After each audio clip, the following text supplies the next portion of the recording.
성월은 뭐냐? 비로소 안목을 가지는 거죠. 성월은 다만 거짓말 안 한 게 아니라 안목을 가지는 거지.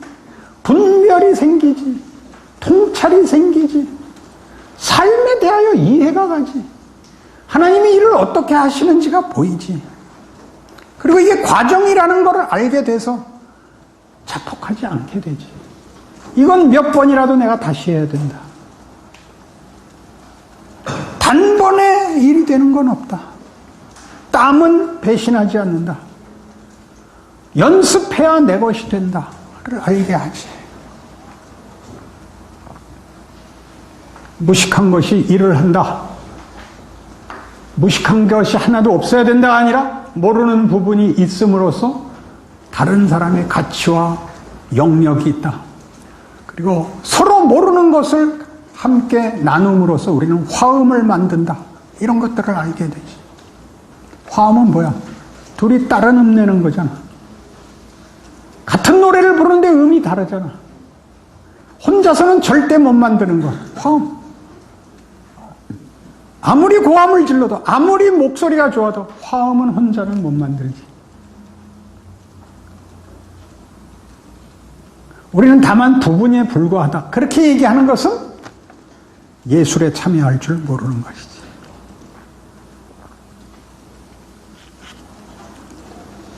안목과 분별을 가지려면 경험이 있어야 돼. 경험이 있으려면 정황이 있어야지. 컨텍스트가 있어야지. 거기서 어떻게 했느냐가 있지. 이런 정황에서 우리는 어떻게 했느냐가 있지.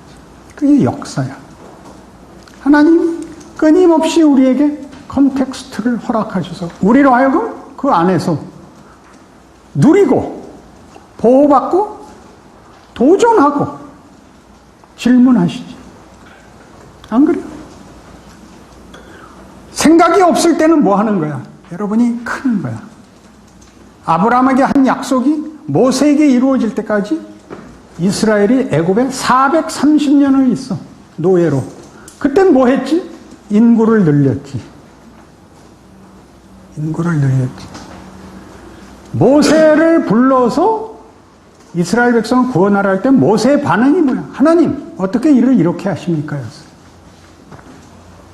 40년 전에 내가 하자 그럴 때는 아무 대꾸 안 하시더니 나 이제 80입니다. 이제 와서 무슨 새삼스럽게 뭘 한단 말입니까? 내가 너와 함께 하겠다. 가라. 하나님 대체 어떤 분입니까? 하나님 정신이 있으십니까? 난 스스로 있는 자니라. 그건 내가 정한다. 그 실력은 나에게만 있는 거다. 나는 하나님의 길을 중단한 적이 없다. 스스로 있을 뿐만 아니라 하나님이시기를 중단하지 않는 분. 그걸 믿는 거죠. 그걸 믿는 거죠.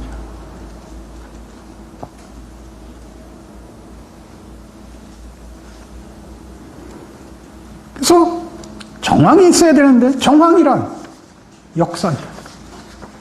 개인에게는 인생입니다.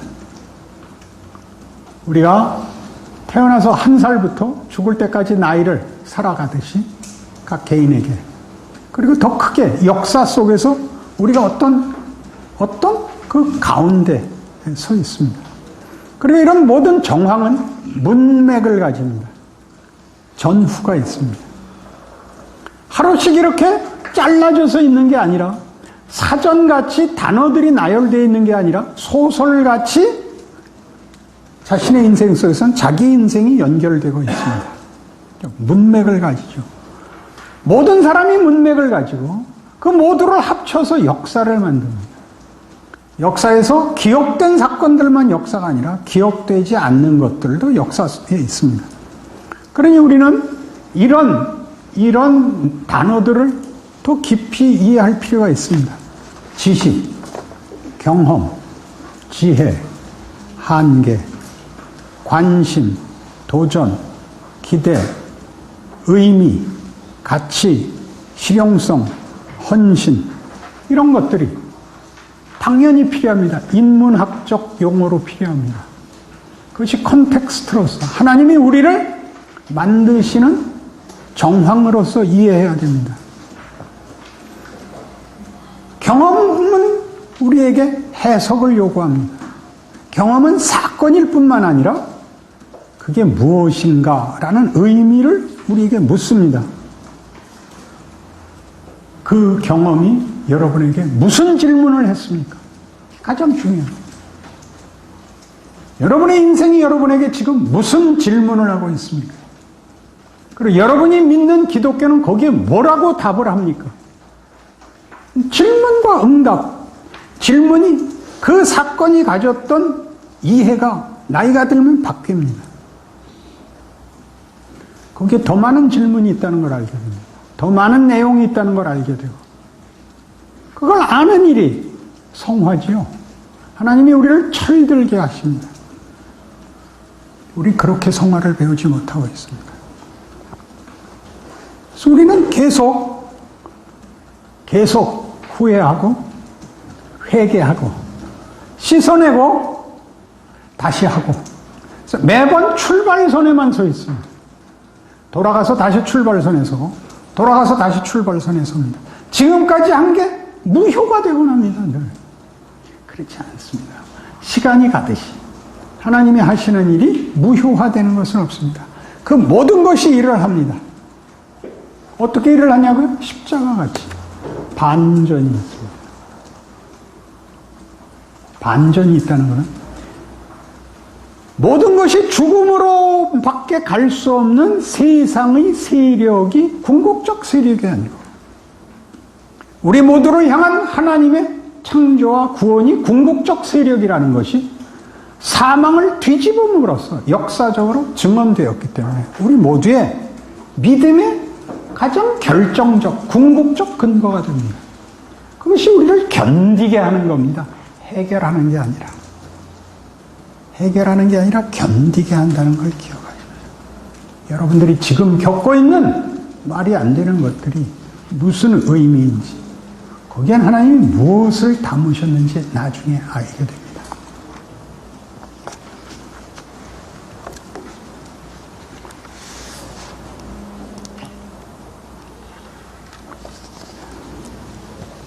유신론적 실존주의자들은 그런 의미에서 역사가 내용을 가지는 것이 아니라 역사의 부조리와 허무주의에 항거하는 우리가 무신론적 실존주의자들이 다만 거부, 반항, 결정이라는 적극적 내용이 없는 항의로 갔다면 유신론적 실존주의자들은 거기에 믿음을 넣는 겁니다. 하나님을 믿고 하나님의 사람으로 산다는 그걸 믿음의 도약이라고 합니다.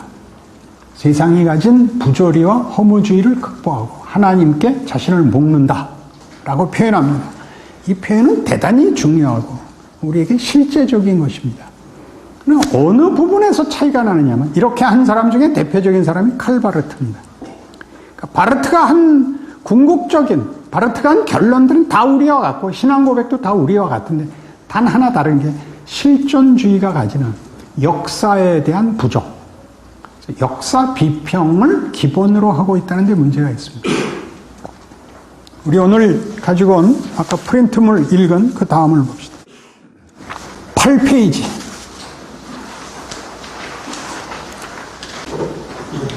위에서 세 번째 줄. 어쨌든 유신론적 실존주의자들 칼바르트, 라인홀드 니버, 루돌프 불트만 등이 신학 무대에 등장했을 때 이들에게는 고등 비평학자들이 정통주의에 제시했던 문제에 대한 답이 이미 준비되어 있었다. 고등 비평자들이 정통주의에 대하여 가지는 불만을 이들도 같이 갖고 있었다. 성경의 역사는 이미 의심스러운 것이 되었다. 이제 문제가 되는 것은 무엇인가? 성경의 기사는 종교적으로는 옳다. 따라서 신정통주의 신학자들의 교리는 매튜 아놀드의 자유주의보다 칼빈의 전통주의에 훨씬 접근한 듯이 보이지만 교리에 대한 역사적 근거들이 불신되고 교리 자체가 역사에서 분리되기 시작했다. 그러니까 예수는 상징이 되고 모범이 되지 사건이 되지 않습니다. 개인에게 사건이 되는데 믿음의 도약을 위한 은총, 그다음에 사건, 그러니까 기적으로는 찾아오셔도 역사적 사건으로는 근거를 가지지 않습니다. 괴이한 논리입니다. 왜 이렇게 됐냐고요? 예수님이 역사 속에서 죽으실 수 있었다면 역사가 바뀌었어야 맞지 않냐 입니다. 우리 모두가 가지는 겁니다. 현실이, 정황이 더 이상 고달퍼서는 안 된다 입니다. 꼭 기억하십시오. 이놈들은 나쁜 놈들이다 이렇게 얘기하고 끝내지 마시고, 우리도 이 위험이 있어요. 어떤 위험? 역사적 근거를 제외하려고 드는 것은, 하나님이 역사의 의심과 모호함과 때로는 마음에 들지 않는 것들이 하나님의 구원에 있어서 중요한 내용을 만드는 컨텍스트라고 이해하는 것을 제외시킵니다.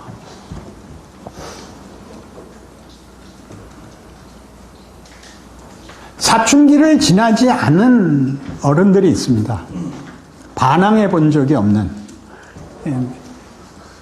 60이 넘어서 빨간 티셔츠 입는 사람들은 다 그겁니다. 언제 입어야 되는 거예요? 10대나 20대 입었어야 되는데 그때 안 입어본 사람은 60이 넘어서 입습니다. 신기한 일이죠. 많습니다. 고민 없이 산 사람들. 세상이 요구한 것과 자신의 신앙이 이게 같았던 사람들이 있습니다. 순진하고 순종적이며 하라는 거 다 해서 보상받은 사람들. 그런 사람들은 60이 넘어야 비로소 빨간색이 이제 눈에 들어오는 겁니다. 그래서 한번 입어보는 겁니다. 성화가 무슨 말인지 아시겠습니까? 아니, 성화라고 교리적으로 그렇게 분리를 할 필요가 없이 하나님이 인류를 만들어서 기어코 그 창조를 완성하시겠다는 내용을 아시겠습니까? 방법을 아시겠습니까? 하나님이 우리에게 요구하는 것이 얼마나 큰지 우리에겐 고통스럽다는 것을 이해하시겠습니까? 당연히 못하는 것이 정직한 반응입니다. 그 다음 페이지, 두 번째 패러그래프. 유신론자들은 실존주의자들이 신화와 상징이라는 불안한 모래의 기초 위에 신학을 세운다고 비판한다. 어느 서평자는 실존주의 작가인 로이드 기어링이 쓴 부활, 소망의 상징을 다음과 같이 평했다. 어떻게 일어나지 않은 사건이 소망이나 실로 다른 어떤 것의 상징으로 간주될 수 있는가? 부활을 역사적으로 믿지 않고 부활신앙을 갖자는 게 말이 되는가? 만일 어떤 사건이 발생했다면 우리는 그것이 의미하는 바를 알려고 노력한다. 만일 사건이 일어나지 않았다면 의문도 제기되지 않는다. 우리는 부활절 사건의 필요성을 절감한다. 이거 현대 신학자들이나 이 신정통주의자라고 우리가 말하는, 혹은 신복음주의까지도 갈 수 있을까요? 이런 사람들을 비난하기 위해서 쓰지 말고 기독교를 제대로 이해하려는 노력, 그리고 그들이 기독교의 어떤 그 취약점들을 보완하려고 애썼던 것들로 긍정적으로 받아들이고 더우세요. 기독교를 더우시라고요. 바르트보다 훨씬 더워야 돼요. 한국 기독교에서 바르트를 제대로 알고 있는 사람은 거의 없어요. 우리가 칼빈 그러듯이 저쪽에 가면 바르트 그러고 있는 거예요. 그냥 누구를 대표해서 자기네들의 정체성으로 삼고 있는데 그건 정말 어처구니 없는 거예요. 선 볼 때 얘야 가서 이번 주일 어디에 가서 내 친구 딸 누구랑 선을 봐라. 어떤 여자예요? 착한, 신앙이 좋은 착한 사람이란다. 그럼 여러분들이 다 알아듣죠? 못생겼단 말이군요.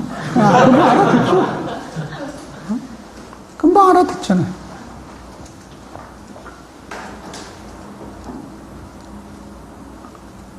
우리가 누구, 칼빈, 바르트 이렇게 이야기를 해서 자신을 대체하고 책임을 면하고 실제로 사는 거를 외면했다고요. 실제로 사는 것을. 이 신학 3년이 무슨 의미인지 알아야 되는 것이 아니라 몰라도 돼요. 그러나 실제로 살아야 돼요. 지겨웠어. 배운 게 없어. 난 그때 울다 지쳤어. 난 나 꼴 보기 싫어서. 이게 다 일을 한다고요. 학교, 나쁜 학교 이런 건 의미가 없어요. 하나님이 여러분을 일로 보낸 거예요. 그래서 이 왼수들을 만난 거예요. 그럼 여기서 하나님이 뭘 하려고 그러는지, 왜 하필 한국에 보냈는지, 지금 보냈는지, 그런 건 우리 손에 없는 거예요. 우리 손에 있는 것은 내 인생을 살아야죠. 내가 정하지 않은 내 이웃과 내가 붙들린 정황 속에서 열심히 살아야죠. 해결하는 것이 아니라 그 속에 담는 하나님의 뜻과 내용에 충실해야죠. 많은 부분은 고민하셔야죠.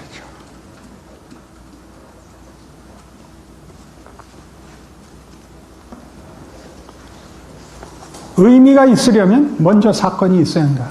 만일 부활에 대한 전통적 이해대로 예수님이 죽은 자 가운데서 부활하셨다면 우리는 무엇인가를 의미할 수 있는 사건을 갖게 된다. 만일 그가 여전히 무덤 속에 머물러 있거나 그의 몸이 다른 곳으로 옮겨졌다면 우리는 다른 것을 의미하는 다른 사건을 갖게 될 것이다. 그러므로 유실론자는 신앙에 대한 역사적 근거를 포기하기를 거부한다. 또한 실존주의자들에게 역사적 사실성을 단지 종교적으로 중요한 것으로 여겨 포기해버린다는 것이 무엇을 의미하는지를 더욱 심각히 생각하도록 도전한다. 그러한 포기는 회의와 믿음의 상실로 귀결되어야 할 것이다. 그러한 유실론적 실존주의자에게 그것은 믿음의 도약으로 귀결되었다. 의미는 주관세계에서 창출된다. 그러나 객관적 준거점은 없다. 여러분은 어떻게 예수를 믿었죠? 어느 날 여러분이 예수를 만났죠. 어느 날 예수를 만났죠. 여러분에게 문제되는 것은 여러분이 예수를 믿느냐 안 믿느냐가 아니라 왜 잘 믿어지지 않느냐죠. 안 믿었으면 좋겠죠.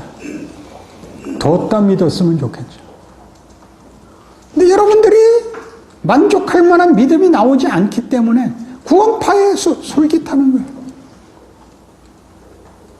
새롭게 진심을 가지고 제대로 구원을 받으면 해결이 될 것이다. 그게 구원파예요. 고난이, 갈등이, 실패가 어떤 의미가 있는지는 전혀 고려하지 않고 구원을 받으면 그때부터 아무 근심 걱정도 없고 기쁨뿐이다라고 얘기해서 올챙이가 개구리가 안 되고 이따만해 잡고 논두렁에 누워있는 거야.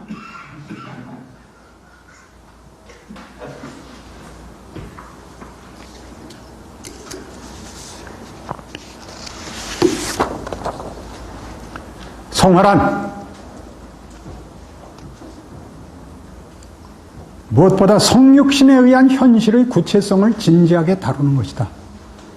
위협, 시험, 의심, 불안, 절망이라는 비관과 믿음, 현실, 정황, 진실, 모함, 경우와 같은 정황과 약속, 신비, 기적, 하나님의 뜻이라는 약속이 버무러진 과정을 걷는 것입니다.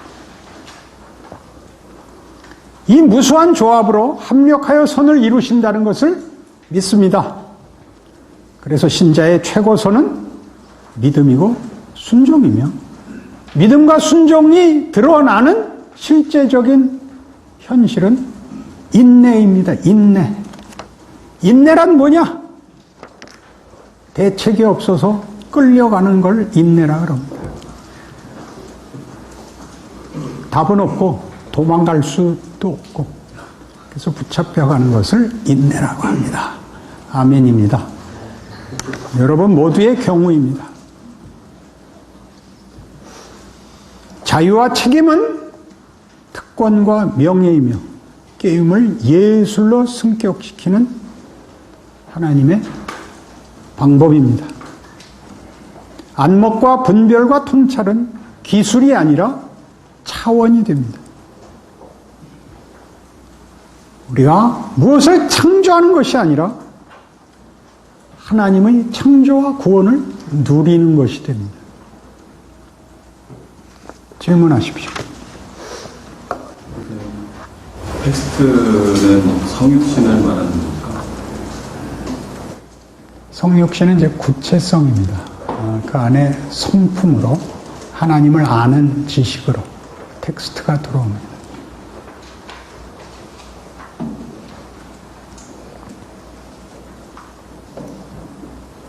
정체성을 알게 된다고 얘기할 수 있습니다. 인간이 뭔가. 예수님이 하시는 그렇습니다. 예수님이 모범이죠. 그 텍스트의 주인이시고.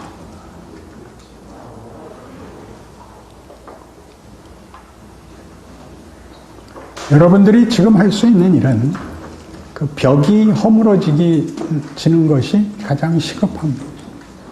잘잘못이 전부인, 그리고 시원하고 분명한 게 전부인 정도가 무너지고 우리가 이해할 수 없는 것들이 하나님이 일하시는 십자가의 지혜와 능력이다 라는 데까지 억지로라도 올라오셔야 됩니다. 그게 뭘 만들었는지는 두고 봐야 합니다. 그리고 실패하지 않는다는 것을 믿습니다. 로마서 8장이 그래서 있는 거죠. 하나님의 사랑에서 우리를 끊을 수 없다. 알 것 같고 모를 것 같은 이런 과정이 굉장히 중요합니다.